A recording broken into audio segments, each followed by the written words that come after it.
Swayam Prabha. Digital India. Educated India.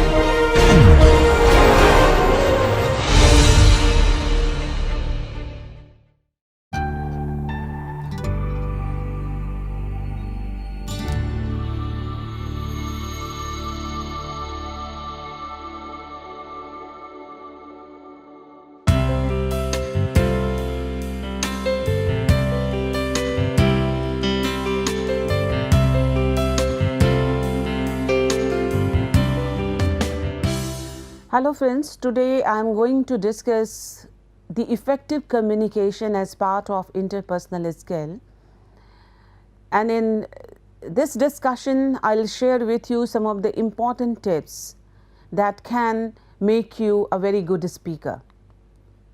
Communication skills are more important than ever for all fields of endeavor.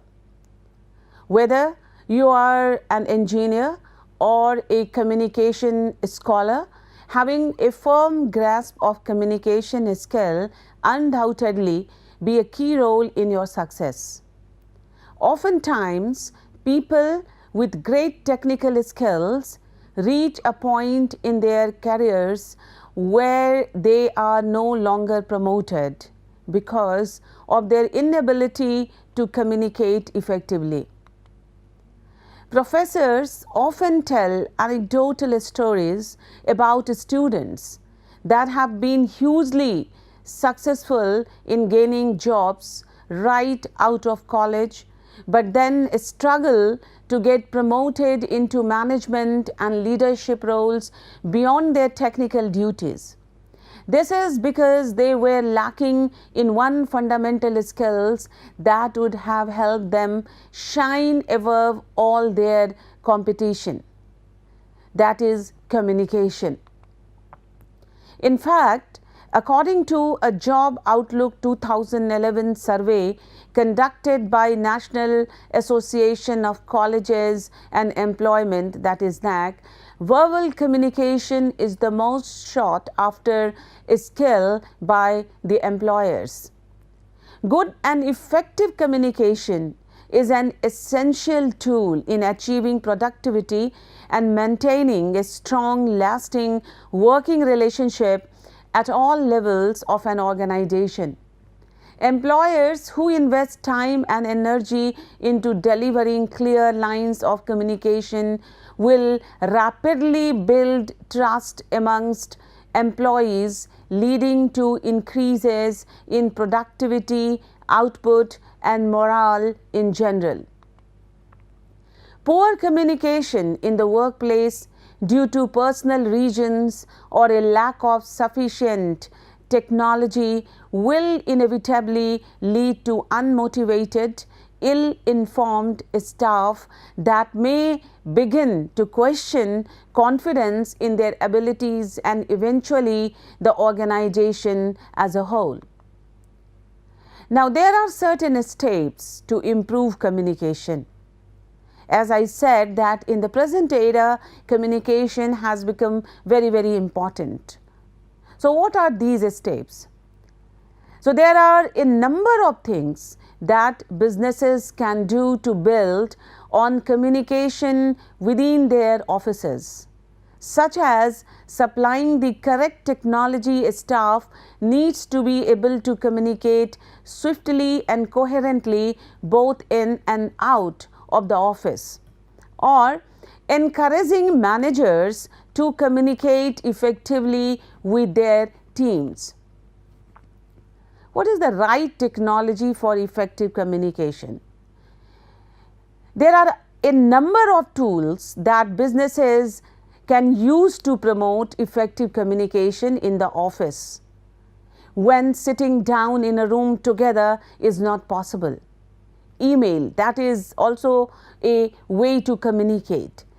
Communicating through email is a great way to track communications and keep relevant people in the loop.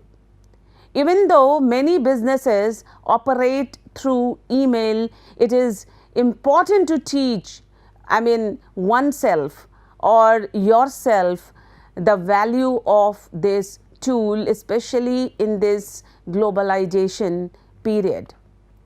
Email applications often act as the tool that ties businesses together, with comprehensive meeting calendars, address books, and organizational function at the fingertips of your team members. Direct messaging. Email can be a great way to discuss wider projects, but to make it easier for your employees to have fast conversation throughout the day, give them access to direct messaging tools such as SameTime or Skype. These tools give them the ability to have real-time conversations without waiting for email replies. Video conversation is also a very important part of communication. It gives the opportunity to have face-to-face conversations with teams from other offices and even overseas. Video conversations encourage effective collaboration and allow your staff to get to know each other better rather than being a voice at the end of the phone. Human conversation is equally important part of communication, and this may seem obvious, but with the tools ever being so readily available in the workforce today, people can sometimes forget to have normal conversation with each other and prefer to send an email instead. Encourage your team to get up and speak to one another when they can. The email confirmation can always come afterwards if it is needed. So this is the time to know what is communication. What is the suitable definition of communication? So it is nearly impossible to go through a day without the use of communication. Communication is sending and receiving information between two or more people. The person sending the message is referred to as the sender, while the person receiving the information is called the receiver. The information conveyed can include facts, ideas, concepts, opinion, beliefs, attitude, instructions, and even emotions. Effective communication skills are fundamental to success in many aspects of life. Many jobs require strong communication skills. People with good communication skills also usually enjoy better interpersonal relationship with friends and family. Effective communication is therefore a key interpersonal skill, and learning how to improve your communication has many benefits. However, many people find it difficult to know where to start. Now, here we can discuss the most common problem areas while we discuss communication, and we may come out certain attention that may give you some idea for better communication. Well, identifying problems. If you are not a good communicator, it is equally important to identify the problems. Many people appreciate that they have a problem with communication skills, but struggle to know where to start to improve. There are a number of ways that one can identify particular problem areas, including ask your friends, family, colleagues to advise you regarding your communication. Most people will be happy to help you with your journey towards self-improvement. They may even have been waiting for just this opportunity for some time. Use a self-assessment tool like interpersonal skills self-assessment. Such kind of consideration will help you to identify the most important areas for improvement. You could instead simply work to improve the most common problem areas and see what happens. Now, according to me, there are 4 key areas for improvement when we talk of communication.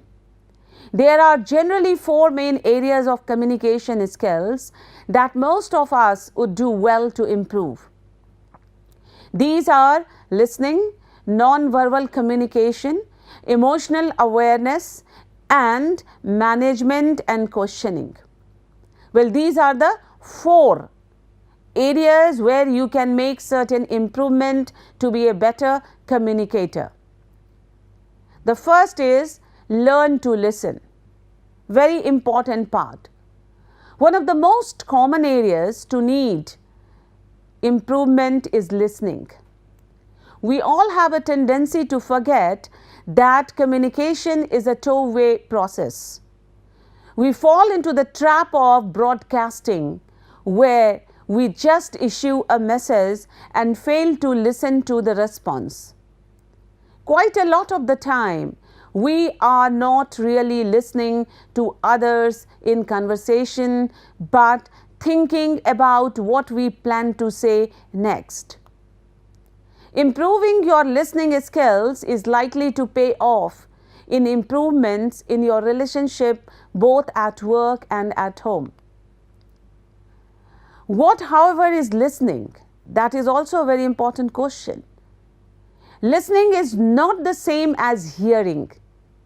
Learning to listen means not only paying attention to the words being spoken, but also how they are being spoken and the non-verbal messages sent with them.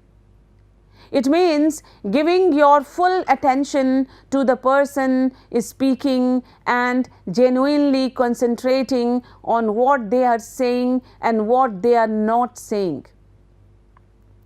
Good listeners use the techniques of clarification and reflection to confirm what the other person has said and avoid any confusion. These techniques also demonstrate very clearly that you are listening, just like active listening. Then the next is clarifying and clarification. Because when you are listening very minutely, you need to show that you want certain clarification. In communication, clarification involves offering back to the speaker the essential meaning as understood by the listeners of what they have just said, thereby checking that the listener's understanding is correct and resolving any areas of confusion or misunderstanding. That is clarification. Clarification is important in many situations, especially when what is being communicated is difficult in some way. Communication can be difficult for many reasons. Perhaps sensitive emotions are being discussed, or you are listening to some complex information or some instructions. Certain instruction as an extension of reflecting, clarifying reassures the speaker that the listener is attempting to understand the messages they are expressing. What is reflection then? However good you think your listening skills are, the only person who can tell you if you have understood correctly or not is the speaker. Therefore, as an extension of good listening skills, you need to develop the ability to reflect words and feelings and to clarify that you have understood them correctly. It is often important that you and the speaker agree that what you understand is a true representation of what was meant to be said. As well as understanding and reflecting the verbal messages of the speaker, it is important to try to understand the emotions. Well, here I will try to explain how to use reflection effectively to help you to build greater understanding of not only what is being said, but the connect, feeling and meaning of messages.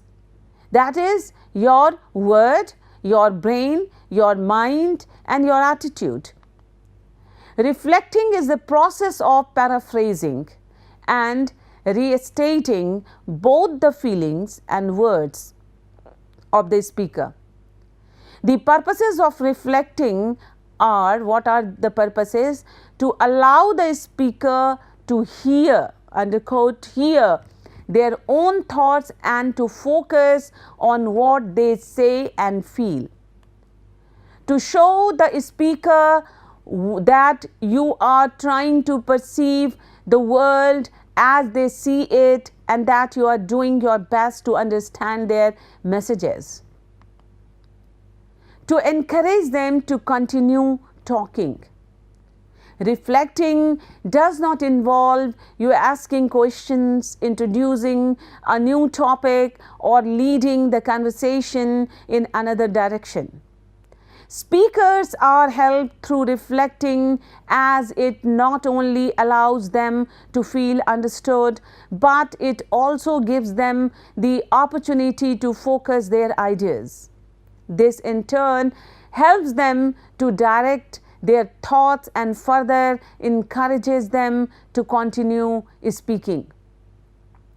Well, there are some examples of non-directive clarifications, seeking questions, like, I'm not quite sure I understand what you are saying. Then, I don't feel clear about the main issue here. Then, when you said, what did you mean? When you said ... what did you mean? Next, could you repeat? So these are all clarification, non-direct clarification. Clarifying involves non-judgmental questioning, summarizing and seeking feedback as to its accuracy. When you are the listener in a sensitive environment, the right sort of non-directive questioning can enable the speaker to describe their viewpoint more fully. Asking the right question at the right time can be crucial and comes with practice. The best questions are open-ended, as they give the speaker choice in how to respond, whereas closed questions allow only very limited responses. Now, what is open question?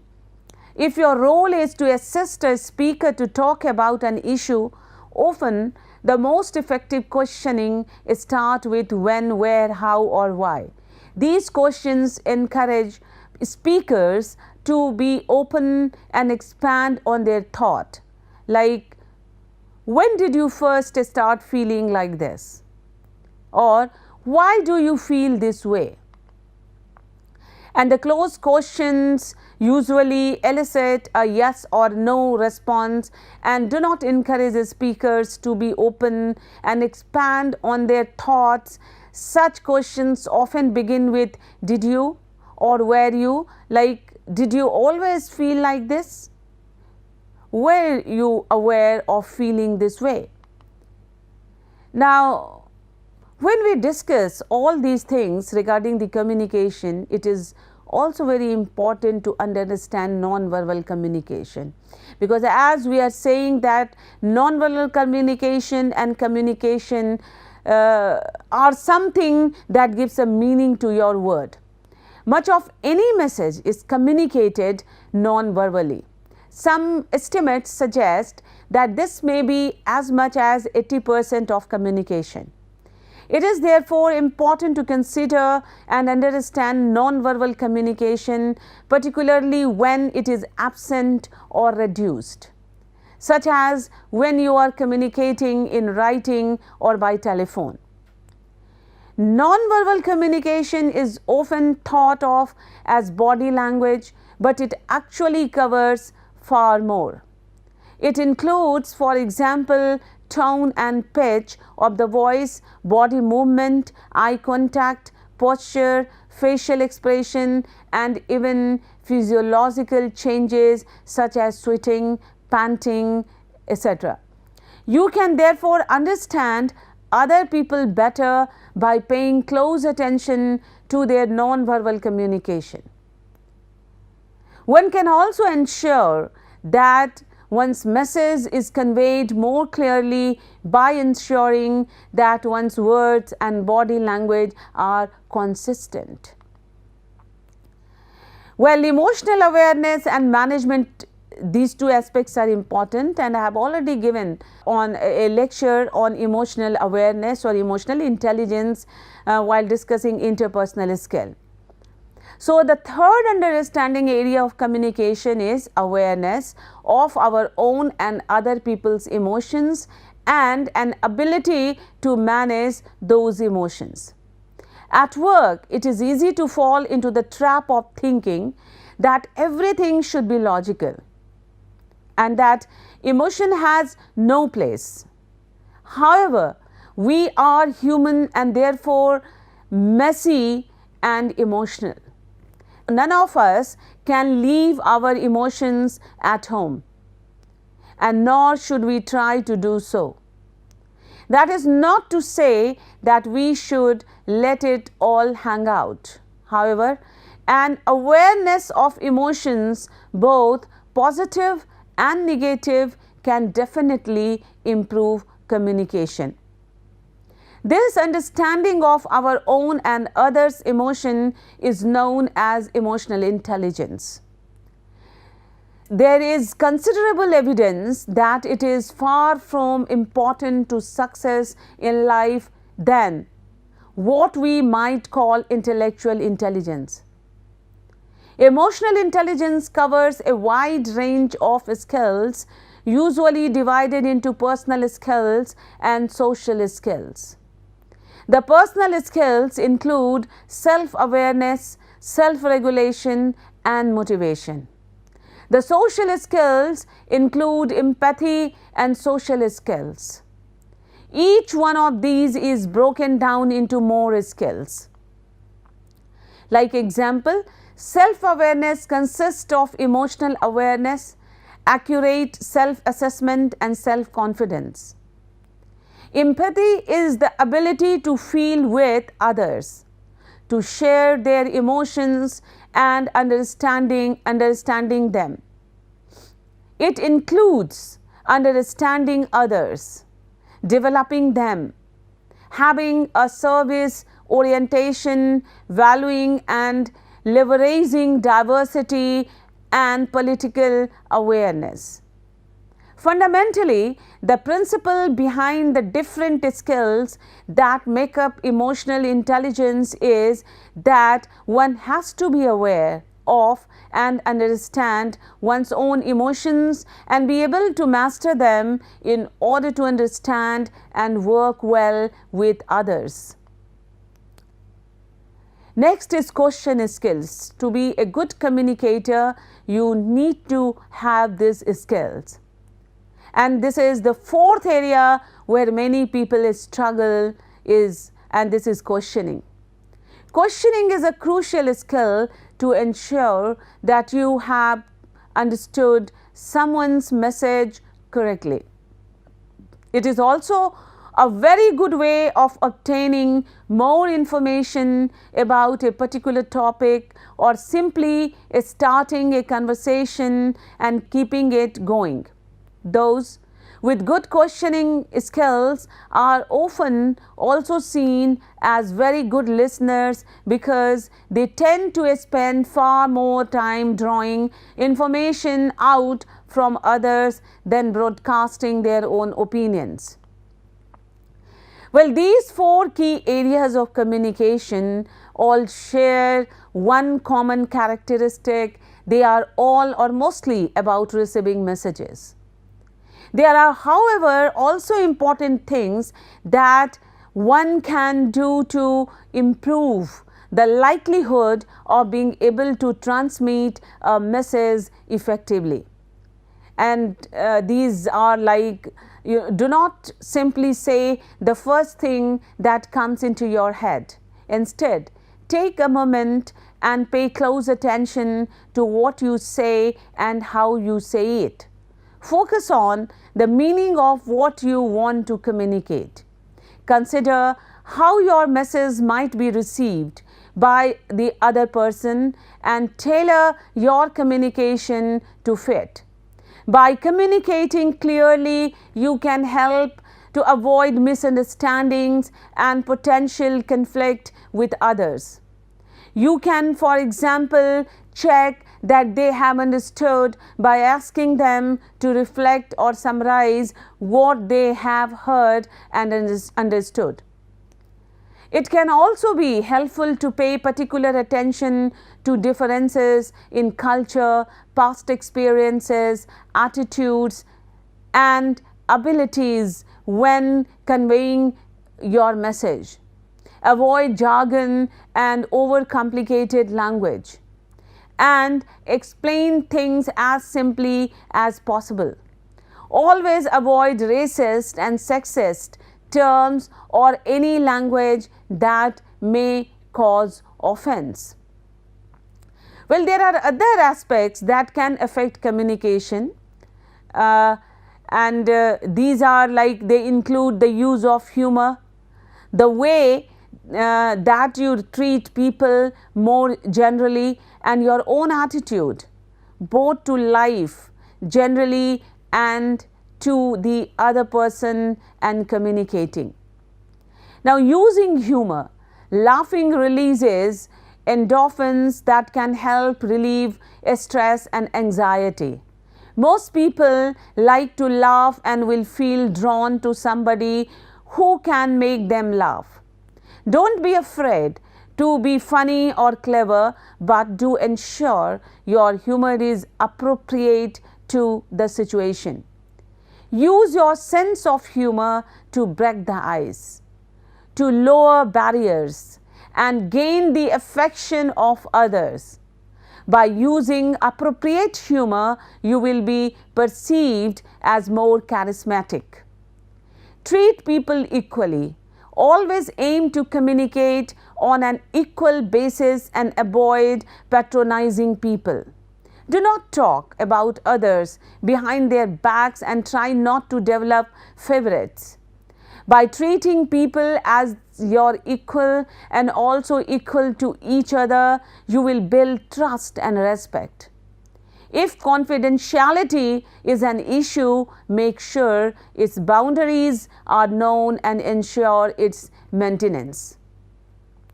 Attempt to resolve conflict. It is almost always helpful to resolve problems and conflicts as they arise rather than letting them fester. The most effective communicators are also good mediators and negotiators. They are not biased or judgmental, but instead ease the way for conflict resolution. Maintain a positive attitude and a smile. Few people want to be around someone who is miserable. Do your best to be friendly, upbeat, and positive with other people. Maintain a positive, cheerful attitude to life. When things do not go to plan, stay optimistic and learn from your mistakes. If you smile often and stay cheerful, people are more likely to respond positively to you. Similarly, if something makes you angry or upset, wait for a few hours and calm down before taking any action. This is really very important. If you do complain, do so calmly.